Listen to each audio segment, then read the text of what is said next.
सिंधी आखाणी सुहिणी याद भाग 13। पहिरियां जा 12 एपिसोड तव्हां हेठि डिस्क्रिप्शन में ॾिनल लिंक ते क्लिक कयो, सभु भाग ॿुधी सघंदा त आखाणी खे सम्झण में वधीक मज़ो ईंदो। उमेद आहे त पहिरियां जा भाग बि तव्हां ज़रूरु ॿुधंदा।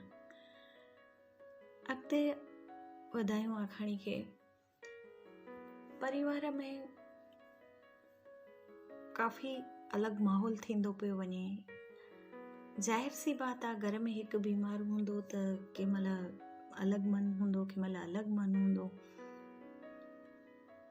पर तंहिं हूंदे बि मरीज़ खे ख़ुशी ॾियण जी पूरी कोशिश कई पई वञे।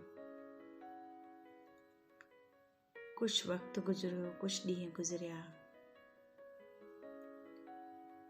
धीमे धीमे तबियत में बि बदिलाव ईंदो आयो।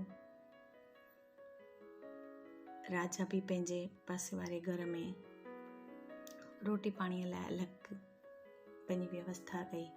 रोज़ मम्मी पप्पा वटि वेहण ईंदो हुयो। उनजी ज़ाल, उनजा ॿार रोज़ राति जो गॾिजंदा हुआ। काफ़ी ख़ुशनुमा माहौल बणायो वेंदो हुयो। शांती ऐं कनूअ खे बि ॾाढो इहो ॾिसी करे ख़ुशी महसूसु थींदी हुई कि परिवार हिकु आहे, असां हिकु आहियूं। दुख जी घड़ीअ में इन खां वधीक छा खपे। हिकु दिलि खे तसली ॾियण लाइ हर हिकु पल जो शुक्र मञाईंदो आहे। ॿिन्ही ज़ाल मुड़ुसनि में काफ़ी कशिश हुई, छो न हूंदी। हेॾो वक़्तु गॾु गुज़ारण सां कंहिंमें बि कशिश प्यार आसानी सां वधंदो। लाइफ में उतार चढ़ाव इहे त हिकु नॉर्मल ॻाल्हि आहे। अॻिते हली करे हर हिकु वक़्त खे सम्झाइण, परिवार खे जोड़ण, ॿिन्ही साइकिल जे पहियनि वांगुरु गॾु हली परिवार खे समेटे रखियो हो। इन ॻाल्हि जी बि तारीफ़ करणु त ज़रूरी आहे। हिकु परिवार खे समेटणु तमामु वॾी ॻाल्हि आहे। हिकु ॾींहुं शाम जो अची करे लखी कलीअ खे वठी आयो। कलीअ जो पूरो नालो कलावंती हो, पर हिनखे सभु कली चवंदा हुआ, छो त घोटु जेको प्रेम सां नालो चवंदो आहे न, उहो आसपास जे माहौल में काफ़ी ॿुधणु मिलंदो आहे।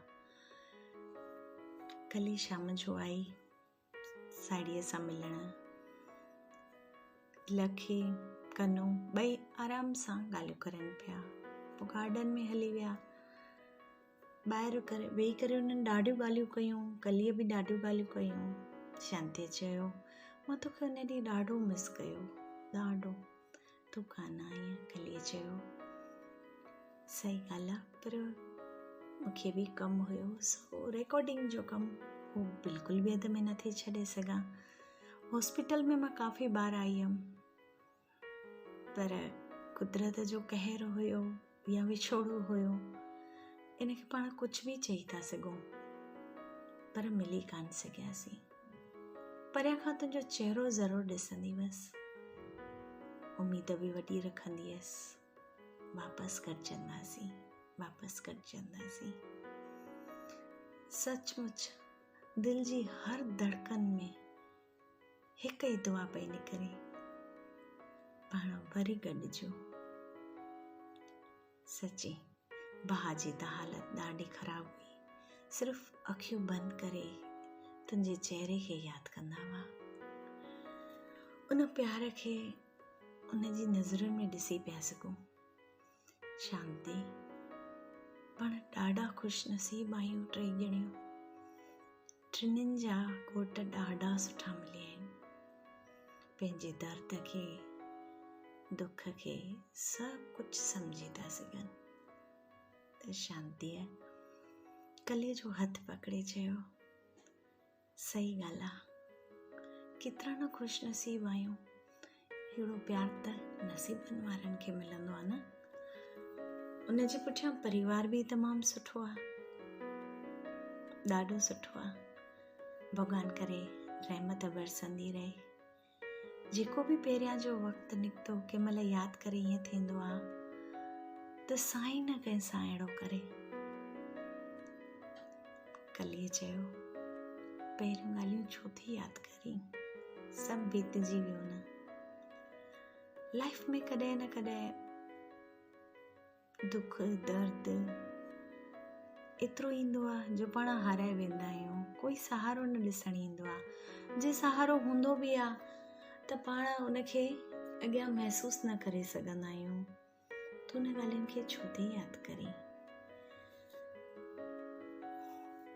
तिंदे शांतीअ चयो, पाण ॿई बचपन खां हिकु क्लास में रांदि करणु, नंढे हूंदे खां वॾे ताईं हर हिकु पल पंहिंजो गॾु बिताइजो आहे। तोखे त ख़बर आहे न छा छा लाइफ में थी चुको पंहिंजे में। उन वक़्तु जंहिं वक़्तु पलंग ते हुअमि न, सचमुच कली मूंखे ॾाढो पियो यादि अचे कि ख़ुदा न कंहिंखे अहिड़ा दुख ॾे। पर हाणे जेको मूंखे परिवार ऐं प्यारु मिलियो आहे न,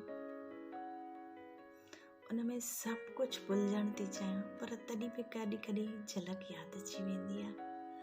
कलीअ मथे ते हथ रखी चयो, शांती सभु बीतजी वियो न, ही बि बीतजी वेंदो। तूं उथी खड़ी थींदीअ, पाण वरी गॾु हलंदासीं, उहे बाग़ बगीचा सभु ॾिसंदासीं। शांतीअ चयो, हा छो न, उहे ई वापसि गाना गुनगुनाईंदासीं तुंहिंजे मिठे आवाज़ में। अखियूं बंदि करे सिर्फ़ु तुंहिंजे आवाज़ खे ई ॿुधंदो हुयो। त कलीअ चयो, इन आवाज़ ई त असांखे मिलायो न। त इन आवाज़ जो मां हर रोज़ शुक्र मनाईंदी आहियां। शांतीअ चयो, हा सही आहे, ॿियो ॿुधाए। त बसि कलीअ चयो, हाणे कुझु बि न, तूं आराम कर। थी तो सघे थोरा ॾींहं तोखे वधीक आराम करिणो पए। कल्ह अञा भाउ सां ॻाल्हाइणु थियो, तोखे थोरे टाइम खां पोइ हलण जी छूट बि मिलंदी, पर गोड़ीअ जे सहारे। तंहिं ते चयो, शांतीअ गोड़ीअ ते हलंदसि, इहो ॾींहुं बि मूंखे ॾिसणो हुयो। त कलीअ चयो, ईअं छो थी चवीं, गोड़ी बि त तुंहिंजो आधार ई आहे न। हिकु ॾींहुं उहो बि धीरे धीरे आधार हटिजी वेंदो। असां सभु तुंहिंजो आधार थींदासीं, छो थी चिंता करी? शांती चयो, हा छो न, तव्हां सभु मुंहिंजो आधार आहियो। ॾाढो मिठो वक़्तु पियो निकिरे ॻाल्हियुनि में ॿिन्हिनि जो। हर हिकु ॻाल्हि खे तसल्ली सां हिक ॿिए जी ॻाल्हि ॿुधी रहियो आहियूं। कली पई ॻाल्हाए त शांती पई ॿुधे, शांती पई ॻाल्हाए त कली पई ॿुधे। मथां संदन अची दर खोलियो कनुअ, सिधो अची चयो, तव्हां जूं ॻाल्हियूं थी वयूं? त लखीअ मथां चयो, चङनि ॾींहंनि खां पोइ गॾियूं आहिनि, भले करनि ॻाल्हियूं। तंहिंते कनुअ चयो, भई तूं त ॿुधंदो कोन हूंदेसि, ठीकु आहे, असां ई गॾु वेही ॿुधूं था।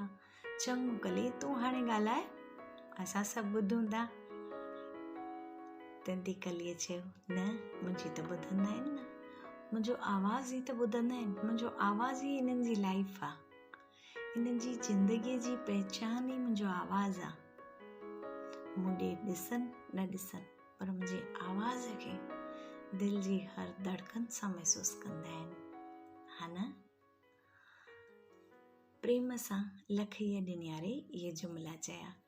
लखीअ अखियूं टिमटिमाए चयो, हा कली सही आहे, तुंहिंजो आवाज़ ई त मुंहिंजी दिलि जी धड़कन आहे।